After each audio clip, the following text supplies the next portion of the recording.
네, 각종 예측기관들의 세계 경기 전망이 잇따라 발표되고 있습니다. 이들 기관들이 바라보는 우리나라의 경기도 그다지 좋지 않은 것으로 속속들이 발표되고 있는데요. 성장의 덫에 빠지는 것이 아닌가 하는 우려를 낳고 있습니다. 오늘은 경기 전망에 대해 자세한 이야기 나눠보도록 하죠. 한국경제신문 한상춘 논설위원입니다. 안녕하십니까? 네, 안녕하십니까? 네, 이달 들어 국제통화기금을 비롯한 대부분의 예측기관들이 경기 전망을 발표를 했습니다. 총괄적으로 내용이 어떻게 나오고 있는지부터 좀 정리를 해볼까요? 네, 그 IMF의 전망치를 우리가 말씀드렸고요. 그 이후에 그 IMF의 전망을 필두로 해서 여러 가지 그 투자은행, IB라든가 다른 예측기관들의 세계경제 전망도 나왔거든요. 대체로 보면 직전의 그 전망치에 비해서 평균적으로 올해 성장률도 그렇고 내년 성장도 그렇고 0.2%포인트 정도 하향 수정했다 이렇게 보시됐습니다. 네. 그래서 전체로 그 세계경제 지금 잠재 성장률이 3.5% 정도인데요. 예측기관들의 그 내년대 성장률이 평균 3.5%거든요. 그러면 시청자분은 잘 아시겠죠? 우리가 보면 경제 전망치가 잠재 성장 수준과 비슷하다면 세계경제 그 연착륙, 경착륙, 여기 임계 수준에 놓여 있다. 그래서 추가적인 경기 부양의 필요성을 예측기관들 일제히 각국 이렇게 정부에 이렇게 요청하는 것도 지금 상태에서는 추가 경기 부양책이 나오지 않을 때는 성장률이 잠재 성장률 밑으로 떨어지는 이런 경착륙에 빠질 것이다 하는 가능성이 높기 때문에 선제적 차원에서 각국의 그 경기 부양책을 촉진하고 있다 이렇게 보시면 됐습니다. 예측기관들이 발표한 대로라면 세계 경제 앞날은 좀 어두워 보이는 것이 사실입니다. 우리나라의 경기는 어떻게 전망되고 있나요? 아무래도 이제 우리나라는 자체적인 성장 동인이 있고 글로벌적인 기업들이 있어서 내부적으로 그 대외 환경을 완충시킬 수 있는 능력을 과거에 비해서 많이 확보한 것은 사실입니다는. 네. 아무래도 우리 경제 특성상 대외 환경에 의존하고 있다 하는 이런 그 특성은 아직까지는 저버리긴 어렵거든요. 그런 측면에서는 세계의 그 경제 전망이 좀 어둡게 전망된다면 우리 경제 성장률도 많이 어두워진다 이렇게 보시됐습니다. 그래서 지금 나온 그 기관들의 평균치, 이건 이제 국내 기준까지 포함해서 제가 계산했습니다. 네. 대체로 보면 올해 성장률 2%대 중반, 그 다음에 내년도에는 3% 초반인데요. 시청자분이 다 아셔야 될 것은 내년대 성장률은 조금 그 올라가지 않겠나. 물론 수준상으로는 올라갑니다. 그러나 올해 그 성장률이 워낙 낮았기 때문에 특히 하반기 이후에 낮았기 때문에 통계기법상 베이스 이펙트, 즉 기저효과가 생각한다면 내년도에 그 성장률이 다소나마 올라가는 것은 경제 주체들이 특히 그 중하위 계층들은 느끼지 못하는 수준이다 하는 것을 말씀드립니다.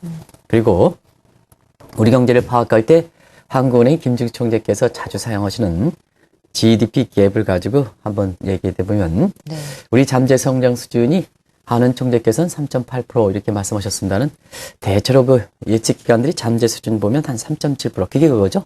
3.7% 정도로 본다면 올해는 한 1%포인트 이상, 내년도에는 0.5%포인트 이상 전망치가 잠재 수준보다 밑으로 떨어지는 디플레 갭이 발생해서 역시 우리 경제에 대해서도 상당히 좀 비관적으로 보는 시각들이 상당히 예측기관의 지배적 시각이다 이렇게 보시됐습니다. 네.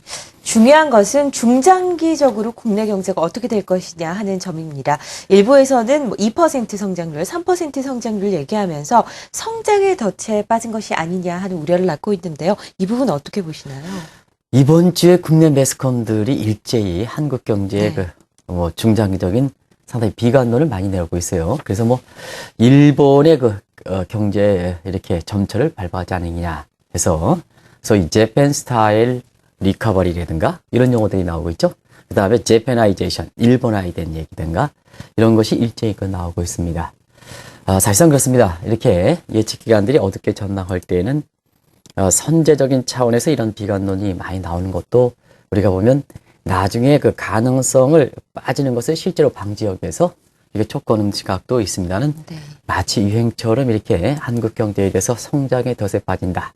중진국 감정에 빠진다. 그 다음에 요새는 서브 3% 논쟁도 있어요. 그렇죠. 요건 이제 우리 경제 성장률이 중장기적으로 3% 미만으로 떨어질 것이다 하는 이러한 그 논쟁들이 있는데요.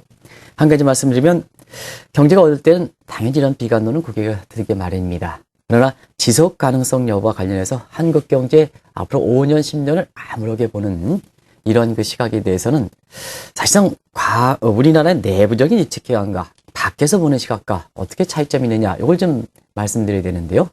경제 성장률이 단기적으로 올해 2%, 내년 3% 초반까지 떨어지는 것은 비슷합니다는 중장기적인 지속 가능성의 성장에 대해서는 우리나라 내부적인 예측기관일수록 상당히 비관적으로 본다.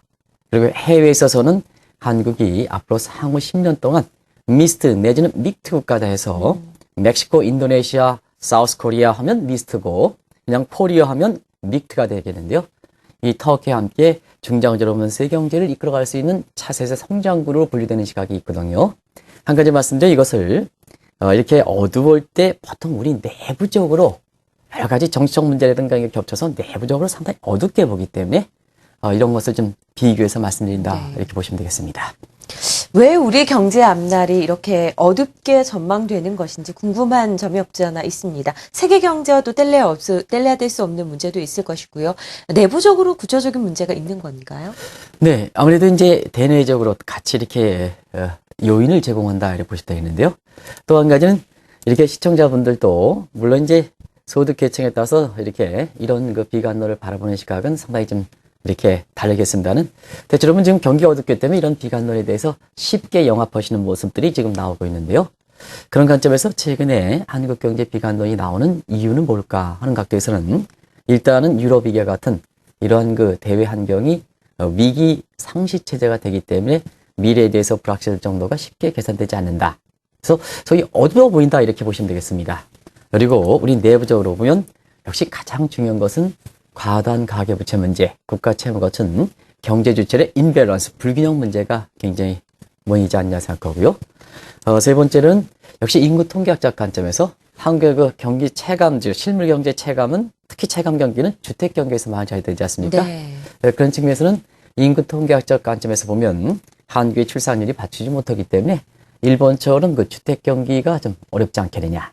그리고 마지막으로는 미래에 대해서 불확실하고 또 뭐 경제 민주화라든가 뭔가 해서 효율성 있는 기업들이 마음대로 뛰어놀 수 있는 환경이 지금 이렇게 조성되지 않음에 따라서 이 설비 투자가 많이 좀 되지 않은 측면이 있거든요. 설비 투자가 되지 않으면 우리는 능력 가능한 잠재 성장률이 떨어지는 측면이 있습니다. 네. 이런 그 대내적인 요인이 들어서 한국 경제에 중장기적으로 이렇게 비관론이 나오는 것이 아닌가 이렇게 보고 있습니다. 지금까지 저희가 얘기한 것은 국내 예측기관들이 전망한 우리나라의 경기입니다. 국내 예측기관들이 우리나라를 어둡게 경기를 전망하는데도 불구하고 해외 신용평가사들은 우리나라의 신용등급을 모두 올릴 만큼 좀 긍정적으로 보고 있는 것이 있죠. 왜 이렇게 다른 결과가 나오는 걸까요? 네, 이런 점이 이제 가장 많이 네. 아마 한국경제TV의 시청자분이 많이 문의하시는 사항들이 아닐까 생각하고 스스로도 이렇게 가장 우리 경제 이렇게 비관적으로 보는데 왜 해외에서는 우리 신용등급을 일제히 올릴까 하는 이런 거에 대해서 가장 의문이 있고 일부 사람들은 너무 이해가 되지 않기 때문에 뭐 현 정부가 3대 평가기관을 대상으로 로비하는 게 아니냐 하는 이런 시각이 있습니다는 이건 절대로 안 될 말이다 하는 것을 말씀드립니다. 3대 평가기관은 사실 우리나라 위상보다 더 높은 기관이기 때문에 이렇게 로비가 통하지 않는다. 그래서 객관적인 이유가 있다 이렇게 보시면 되겠는데요. 네. 일단 재정의 건전성, 위화 유동성 아주 좋습니다, 우리나라. 어제도 어떤 방송에서 이 국가 채무와 관련해서 왜 이렇게 대내적으로 보는 시각이 다를까 하는 것을 저한테 아침 방송에서 질문을 해주셨는데요. 사실 그때 국제적인 비교 가능, 이 국가 채무에 대해서 명확한 협의 개념, 광해 개념, 채광의 개념을 들어서 말씀드렸습니다. 그래서 이렇게 논란이 이렇게 심화된 문제에 있어서는 아주 기준을 정확하게 전문가적인 시각에서 기준을 명확하게 제시해야 국론이 분할시키는 것을 방지할 수 있다는 것을 말씀드리는데요. 일단은 해외에서 보면 재정의 건전성 굉장히 튼튼한 거로 나옵니다. 그리고 외화 유동성, 일선자금, 이선자금 포함해서 굉장히 많습니다. 그리고 지정학적 위험도 많이 완화됐다 하는 이런 특성을 갖고 있는데요. 한 가지 지금 말씀하신 국내 예측기관의 비관적 시각과 달리 해외에서 보면 한국이 20, 50 클럽에 가입해서 상당히 향후의 그 성장성에 대해서도 상당히 좀 높게 평가하는 시각이거든요. 그런 관점에서는 나름대로 충분한 이유가 있어서 해외 시각이 좋고 그 다음에 우리 신용등급이 올라간다 이렇게 보시면 됐습니다. 네. 이렇게 여러 가지 경기 전망을 해봤는데요. 내년에는 우리 경기에 영향을 줄 만한 여러 가지 변수들 굉장히 많다고 합니다. 어떤 변수들이 있는지 하나하나 한번 체크를 해보도록 하죠. 이 문제는 간단히 말씀드릴게요. 네. 그동안 많이 말씀드렸기 때문에. 일단 미국의 재정절벽 문제 가장 많이 얘기죠. 이건 선거 결과에 따라 다른다. 근데 시간이 가면 갈수록 월가에서는 이 오바마 쪽에 무게를 두는 이런 시각들이 좀 많이 돼서 네. 역시 이곳은 기울을 고치지 않겠나 이렇게 보고요. 중국도 경착륙 문제에 얘기 나오고 있으면은 시간이 가면 갈수록 새 지도부가 이렇게 될 때는 그동안 누적됐던 또 새 지도부 교체 앞두고 현 지도부가 이렇게 해결하지 않았던 문제를 해결할 때는 역시 중국도 이렇게 IMF 전망치라든가 이런 거 보면 잠재 성장 수준으로 다시 웃돌지 않겠나 이렇게 이제 보고 있고요.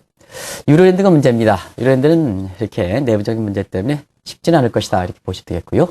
지금 요번에 세계경제 전망에서 가장 문제가 됐던 것이 선진국과 신흥국 간의 디커플링이냐 리커플링이냐 이런 표현을 썼습니다는 세계경제 그 침체가 지속이 됨에 따라서 신흥국도 경기가 좀 안 좋은 리커플링 얘기.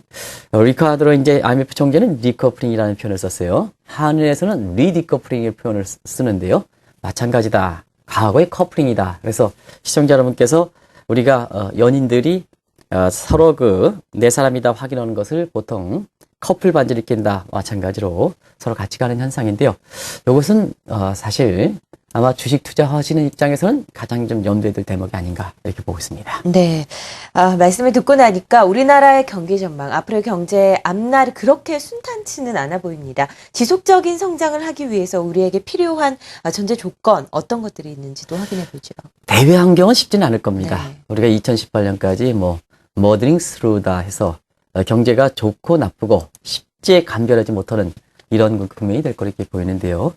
대외 변수는 우리가 이렇게 통제할 수 없는 행태 변수, 비헤비어 베리어에 해당됩니다.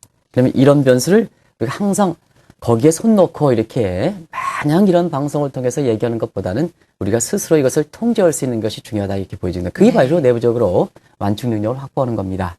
그런 측면에서는 우리가 내수 얘기하지만 내수를 확대시킬 수 있는 또 지금 전 세계적으로 보면 위기 상시 체제이기 때문에 중국도 내수 확대예요. 신흥국들이 대부분 다 내수 확대 이렇게 주력하는 상황이거든요. 네. 그래서 좀 내수 확대를 통해서 우리 완충 능력을 확보하는 것이 굉장히 중요하다는 것을 말씀드리고요. 두 번째는 한국의 경제 주체들의 불균형 문제입니다. 과도한 가계 부채 문제라든가 이런 불균형 문제를 해소하는 것이 굉장히 중요하거든요. 그런 각도에서는 우리나라도 새로운 지도부가 이렇게 내년도에 출범할 때는 가장 중요한 것이 경제 주체들의 임밸런스 문제, 불균형 문제를 시정시키다 하는 것을 IMF라든가 있는데 촉구하는 것은 우리가 잘 받아들일 필요가 있는 것이 아닌가 이렇게 보고 있고요. 네. 또 한 가지는 지금 기업하기가 상당히 어렵다. 저도 이제 조찬 강의라든가 이런 걸 통해서 기업인들을 만나보면 대부분 사람들이 왜 정부가 이 현 정부는 적어가겠습니다는 사실 일제히 나오는 대선 후보들이 왜 이렇게 기업을 못 살게 구느냐 하는 세제 사기라든가 이런 쪽에 얘기하겠습니다는 사실은 우리의 먹거리는 기업들이 만드는 겁니다. 그런 측면에서는 친기업 정책을 좀 이렇게 추진해서 설비 투자를 좀 등대시키고 미래에 대해서 불확실성을 줄이고 그래서 먹거리를 좀 창출시킬 수 있는 새로운 먹거리를 창출시킬 수 있는 이런 부분이 되지 않겠냐 이렇게 보고 있고요. 이번에 노벨 경제학상 타신 분들이 상당히 좀 유럽위기 해법을 위해서 굉장히 중요한 지적을 했습니다. 바로 프로보노 퍼블리코 해당되는 해법을 제시했는데요. 과거에 저희들이 배울 때 게임 시어리 같은 경우에는 뇌시어 균형에 대해서 대부분 진 사람이 있고 이긴 사람이 있고 그러면 토털이 제로섬 게임이다 하는 것이 우리가 배웠던 이런 게임입니다는 요번에 노벨 경제학상을 타신 분 같은 경우에는 서로가 남을 위해서 도와주면 지금 희생해서 남을 도와주면 나중에는 더 큰 이익이 들어오지 않느냐. 경제학에서는 엑스터널 이펙트, 외부 경제 효과다 이렇게 보시면 되겠는데요.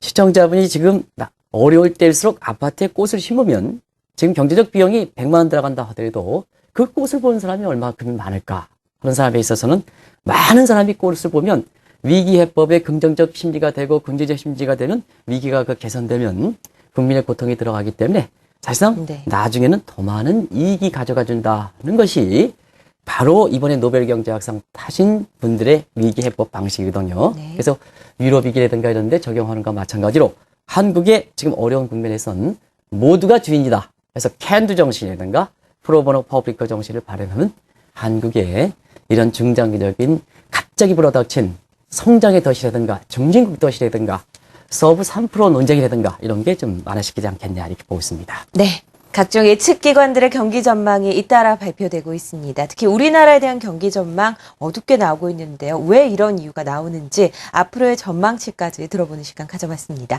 한국경제신문 한상춘 논설위원이었습니다. 말씀 고맙습니다. 네, 고맙습니다.